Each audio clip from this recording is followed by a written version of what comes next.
આજે આપણે જાવાનો program number 12 fetching data and display a list of record from a database table using JSP and JDBC. Okay, JSP means Java Server Pages. આપણે Java Server Page નો use કરીને જે ડેટાબેઝની અંદર data છે એને આપણે વેબ પેજ ઉપર display કરાવવાના છે. ઓકે, તો આપણે પહેલાં આપણો એક ડેટાબેઝ બનાવી લઈએ સ્ટુડન્ટ ડીબી નામનો. પછી એક ટેબલ બનાવીશું સ્ટુડન્ટ નામનું. એ સ્ટુડન્ટ નામના ટેબલમાં આપણા હશે આઈડી, યુઝર નેમ મતલબ નેમ, સ્ટુડન્ટ નેમ હશે અને કોર્સ હશે.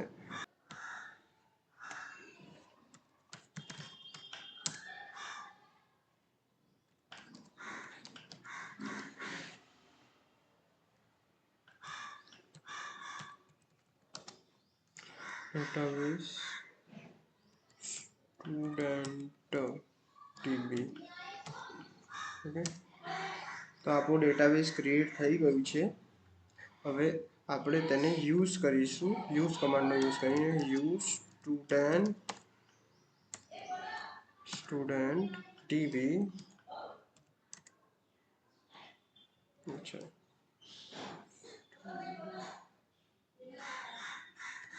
ટી આવી ગયું. ઓકે, સ્ટુડન્ટ આવી ગયું છે. હવે ઓકે, આપણા જોડે આવી ગઈ છે. આપણે ડેટાબેઝમાં આવી ગયા છીએ. હવે આપણે શું કરવાનું છે? એક ટેબલ ક્રિએટ કરવાનું છે. તો ક્રિએટ ટેબલ સ્ટુડન્ટ. ઓકે, પછી એન્ટર આપીને આપણે લખવાનું છે આઈડી ઇન્ટ છે. કેવી રહેશે? Primary key. આ પ્રાઇમરી અને કીની વચ્ચે સ્પેસ હશે. પછી એ હશે auto underscore increment. Okay, auto increment હશે. સેમિકોલન આપવાનું. એકવાર સ્પેલિંગ જોઈ લેવાના.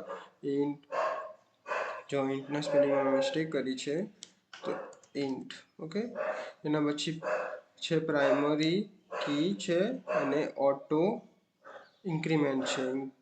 ઇન્ક્રીમેન્ટ. ઓકે, બરાબર છે. પછી એન્ટર આપવાનું. નેમમાં આપણે વેરકેર લેવાનું છે. વેરકેર 50. તે પછી છે કોર્સ. ઓકે, કોર્સમાં પણ આપણે વેરકેર આપવાનું છે. વેરકેરમાં 50 કેરેક્ટર. એના પછી આપણે પેરેન્થીસીસને સેમિકોલન. એન્ટર આપવાનું છે. આપણું ટેબલ ક્રિએટ થઈ ગયું છે. હવે શું કરવાનું છે? આ ટેબલમાં ડેટા ફિલ્ડ કરવાના છે. તો ઇન્સર્ટ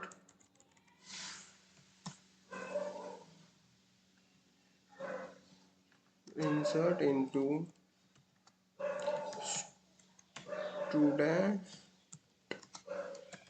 સ્ટુડન્ટ. ટેબલનું નામ લખ્યું, પછી નેમ આવશે. નેમ સેમિકોલન પછી કોર્સ. અહીંયા આપણે આઈડી નથી લીધી કારણ કે આપણે તેને ઓટો ઇન્ક્રીમેન્ટ આપ્યું છે. પછી આપણે વેલ્યુઝ લઈશું. વેલ્યુઝ કીવર્ડ છે, વેલ્યુ નથી, એમાં એસ છે. ઓકે, પછી એન્ટર આપીને આપણે પેરેન્થીસીસ કરીશું. પેરેન્થીસીસની અંદર સિંગલ કોટમાં આપણે નામ લઈશું.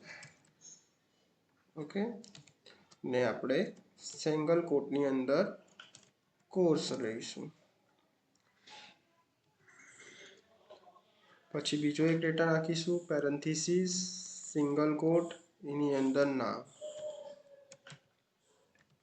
ઓકે, કોમા કરીશું. સિંગલ કોટ એની અંદર MCA.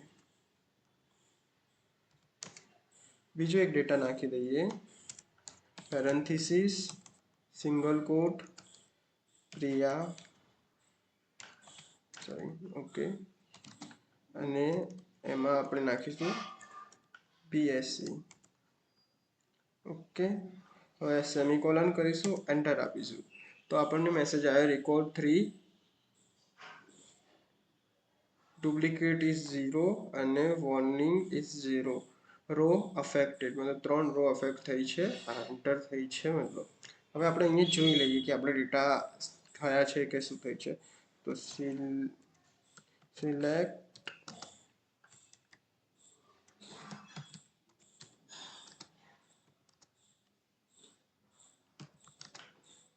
સ્ટુડન્ટ, તો આપણા ડેટા આવી ગયા છે. પરફેક્ટ. ઓકે, હવે આપણે આ બંધ કરી દઈએ. ઓકે, આપણો ડેટાબેઝ ક્રિએટ થઈ ગયો છે. હવે આપણે જઈએ છીએ આપણે કોડમાં ગઈએ. હવે કોડ આપણે જોઈ લઈએ કેવી રીતે છે. તો આપણે શું કરીશું, આપણે જઈશું અહીંયા નેટબીન્સમાં. જો મેં પહેલેથી જ આ ક્રિએટ કરી રાખ્યું છે, તો હું તમને કોડ સમજાવી લઉં, કેમ કે અહીંયા ટાઈમનું છે. પહેલાં આપણે એક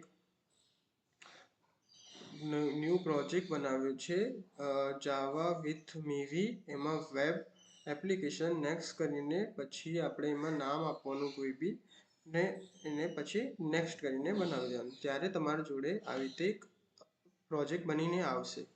જો પ્રોજેક્ટ બની છે, એમાં શું શું છે આપણા જોડે, તો એક વેબ પેજીસ છે, સોર્સ પેકેજ છે, ડિપેન્ડન્સી છે, જાવા ડિપેન્ડન્સી છે, અને પ્રોજેક્ટ ફાઇલ છે. તો આપણે શું કરવાનું, ફર્સ્ટ આપણે ડિપેન્ડન્સીમાં જઈને રાઈટ ક્લિક કરવાનું રહેશે. એમાં એડ ડિપેન્ડન્સી કરીને અહીંયા લખવાનું હશે com.mysql. તો તમારે અહીંયા MySQL connector .j કરીને એક ડિપેન્ડન્સી આવશે. આ ડિપેન્ડન્સીમાંથી કોઈ પણ ડિપેન્ડન્સી એડ કરી લેવાની છે. મેં ઓલરેડી એડ કરેલી છે, તો મારે હાલ કરવાની જરૂર નથી. તમે ડિપેન્ડન્સી એડ કરશો ત્યારે તમને ફોલ્ડરની અંદર કાંક આવું દેખવા મળી શકે છે. ઓકે, હવે આપણે શું કરીશું, હવે આપણે વેબ પેજમાં જઈને તેમાં ક્લિક કરીને રાઈટ ક્લિક કરીને ન્યૂ JSP ફાઇલ ક્રિએટ કરવાની રહેશે. અને JSP ફાઇલનું એક નામ આપવાનું રહેશે. જેમ કે અહીંયા મેં આપી છે show.jsp. ઓકે, ત્યાં ખાલી નામ આપવાનું છે. .jsp એ પોતે જ લે છે. ઓકે, આ ઓપન કરો અને એની અંદર આ કોડને તમે લખી બી શકો છો અને કોપી પેસ્ટ કરી શકો છો. તમે ટ્રાય કરજો, હું સમજાવી દઉં છું તમને કોડ શું કહેવા માંગે છે. તો આપણે અહીંયા આવીશું. જો JSPમાં અમુક આઇકોન હોય છે, મતલબ જેમ કે આ છે, આ જે છે %@ નો મતલબ છે પેજ ડિરેક્ટિવ. પેજ ડિરેક્ટિવ JSPમાં આવા અમુક સિમ્બોલ હોય છે, જેમ કે આ પેજ ડિરેક્ટિવ છે. આનો મતલબ પેજ ડિરેક્ટિવ થાય છે, મતલબ આપણે કોઈ પણ ઇમ્પોર્ટ કરાવવાનું, કોઈ બી લાઇબ્રેરી કે કોઈ બી વસ્તુ આપણે ઇમ્પોર્ટ કરાવવી હોય તો આપણે આ @ વાળો સાઇન છે તેનો યુઝ કરીએ છીએ. તો શું છે આમાં, કેવી રીતે કર્યું છે, તો આ સિમ્બોલ છે પેજ, પછી ઇમ્પોર્ટ java.sql.star. સ્ટારનો મતલબ થાય છે કે જે બી SQLની અંદર જેટલી બી મેથડ હશે એ મેથડોને આપણે યુઝ કરીશું સ્ટારથી. આપણે બધી મેથડો અલગ અલગ યુઝ નહીં કરવી જોઈએ. તો package from JDBC classes. Okay, આપણને ક્યાંથી મળે છે, JDBC ક્લાસીસમાંથી આપણને મળી આવે છે. પછી છે આપણા જોડે એક HTMLની બોઇલર પ્લેટ છે, મતલબ એક સ્ટ્રક્ચર છે. સ્ટ્રક્ચરમાં શું છે, HTML હેડ છે, ટાઇટલમાં આપણે સ્ટુડન્ટ લિસ્ટ લખ્યું છે, પછી હેડ પતી ગયું છે, હેડ ટેગને આપણે કર્યું છે. પછી આપણા જોડે છે એક બોડી ટેગ છે, બોડી ટેગમાં સ્ટુડન્ટ રેકોર્ડ છે, એમાં એક ટેબલ લીધું છે જેને બોર્ડર આપી છે 1. ઓકે, અને પછી છે ટાઇટલ છે, ટાઇટલ ટેગનો યુઝ કરીને પછી એમાં આપણે આ ટાઇટલો આપ્યા છે. ઓકે, પછી આ એક JSXનો બીજો છે મોડ્યુલ, તેને સ્ક્રિપ્ટ ટેગ કહે છે, use to write Java code inside JSP. તો આનો યુઝ શું કરવામાં આવે છે, આપણે જાવાનો કોડ લખવો હોય JSPની અંદર ત્યારે આપણે આ આઇકોનનો યુઝ કરીએ છીએ. ઓકે, તો JDBC URL આપણે પહેલાં શું કરીશું, JDBC URLને આપણે અહીંયા લખીશું તો શું હશે, આપણા જોડે એક સ્ટ્રિંગ વેરિયેબલ બનાવીશું URL નામનો, અને એમાં આપણે JDBC mysql આપણે લોકલ હોસ્ટ $3307/database નામ, આવી રીતે આપણા જોડે એક સ્ટ્રિંગ છે જો આપણે કનેક્ટ કરવા માટે યુઝ કરીએ છીએ. પછી છે યુઝર નેમ હોય છે અને પાસવર્ડ હોય છે. તો અહીંયા જુઓ, આ યુઝર નેમ રૂટ જ રહેશે, પાસવર્ડ જો તમારા જે ડેટા જે SQLમાં હોય તે આપવાનો રહેશે. પછી આપણે JDBC ઓબ્જેક્ટ ડિક્લેરેશન કરીશું. આ ઓબ્જેક્ટ ડિક્લેરેશન કરવામાં આવે છે જેમ કે કનેક્શન છે, પછી સ્ટેટમેન્ટ છે, અને રિઝલ્ટ સ્ટેટ. ઓકે, આનું એક આ ડોક્યુમેન્ટેશન છે. આ ડોક્યુમેન્ટેશન હું તમને પ્રોવાઈડ કરી દઈશ, તો એ ત્યાં તમે આના વિશે વધારે વાંચી શકો છો. ઓકે, પછી આપણે એક ટ્રાય કેચ બ્લોક લીધો છે. ટ્રાય કેચના બ્લોકમાં આપણે પહેલાં શું કર્યું છે, ક્લાસ ડોટ ફોર નેમ કરીને ડ્રાઈવર લોડ કર્યા છે JDBCના com.mysql.cj.jdbc.driver. ઓકે, પછી અહીંયા con equal to driver manager dot get કનેક્શનમાં આપણે યુઝરને મતલબ યુઝર એન્ડ પાસવર્ડને અહીંયા ઇમ્પોર્ટ કરાવે, મતલબ અહીંયા એડ કરાયા છે. પછી સ્ટેટમેન્ટ ઇક્વલ ટુ આ સ્ટેટમેન્ટ લીધી છે જે આપણે અહીંયા આપ્યું હતું, ઓબ્જેક્ટ આપ્યા હતા તેનો યુઝ કર્યો છે. અહીંયા સ્ટેટમેન્ટ કોન મતલબ આ જે છે આ વેરિયેબલને યુઝ કરે છે કોન. આપણને ડિફોલ્ટ JDBC પ્રોવાઈડ કરે છે create statement. Okay, create statement bracket બંધ કરીને આપણે અહીંયા સેમિકોલન કર્યું છે. પછી SQL query to fetch all record. Okay, તો આપણે અહીંયા સિલેક્ટ ફ્રોમ ટેબલ નેમ કર્યું છે, સ્ટ્રિંગ SQL વેરિયેબલની અંદર સ્ટોર કર્યું છે. ઓકે, પછી એક્ઝિક્યુટ સિલેક્ટ ક્વેરી. તો આપણે અહીંયા RS નો યુઝ કર્યો છે જે છે રિઝલ્ટ સ્ટેટમેન્ટનો યુઝ કરીને આપણે અહીંયા સ્ટોર કર્યું છે જે આપણી ક્વેરી છે એને. ઓકે, પછી એક લૂપ લીધી છે થ્રુઆઉટ રેકોર્ડ, મતલબ બધા રેકોર્ડ જે આપણને અહીંયા રેકોર્ડ મળશે, ડેટાબેસમાં જે રેકોર્ડ હશે રેકોર્ડ મળશે તેને આપણે અહીંયા રેકોર્ડને આપણે મતલબ લૂપના વડે અહીંયા એક્ઝિક્યુટ કરાવીશું. ઓકે, પછી અહીંયા આપણે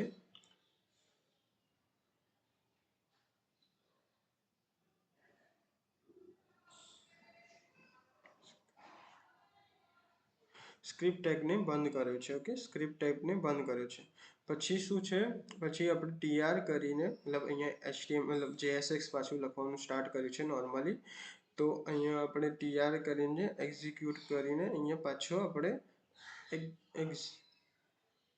એક્સપ્રેશન ટેગનો યુઝ કરે છે. એક્સપ્રેશન ટેગ કેવી રીતે, પર્સન્ટેજ ઇક્વલ ટુ અને એક્સપ્રેશન ટેગ કહેવાય છે. એક્સપ્રેશન ટેગની અંદર આપણે RS ડોટ ગેટ ઇન્ટ કરીને એમાં ID લીધી છે, તો આપણે અહીંયાથી આપણે આઈડીને ફેચ કરીશું. પછી અહીંયા આપણે ગેટ સ્ટ્રિંગનો યુઝ કર્યો છે. ઓકે, એક્ઝિક્યુટ ટેગની અંદર. તો આપણે એમાં નામ અને અહીંયા કોર્સ એવી રીતે ફેચ કરવામાં આવ્યા છે. એના પછી અહીંયા પાછો એક આપણે બ્લોક યુઝ કર્યો છે JSXનો. પછી ત્યાં આપણે આ બ્રેકેટ અહીંયાથી આ જે છે એનો બ્રેકેટ બંધ કર્યો છે, આ લૂપનો છે. ઓકે, આ જે છે લૂપનો બ્રેકેટ છે, લૂપનો બ્રેકેટ બંધ કર્યો છે. સોરી, યસ, આ લૂપનો બ્રેકેટ છે એ બંધ કર્યો છે. એના પછી આ છે આપણા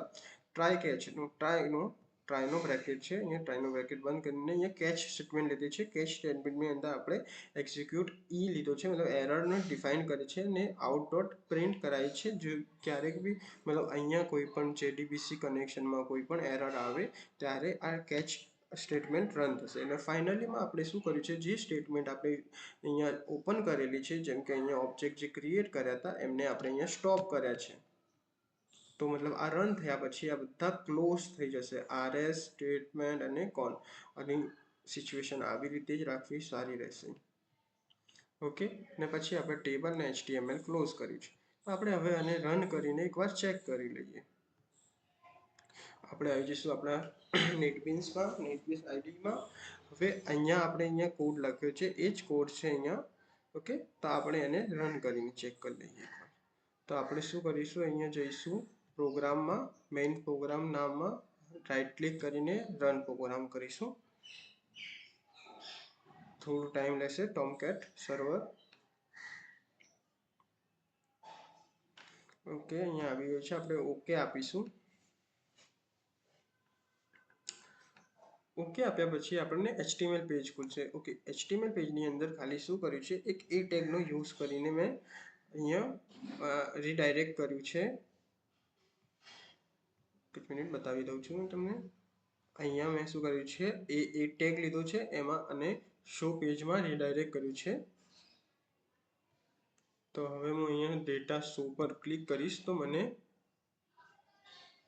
અહીંયા બધા ડેટા દેખાઈ જશે. ઓકે, તો આ પ્રોગ્રામમાં બસ આટલું.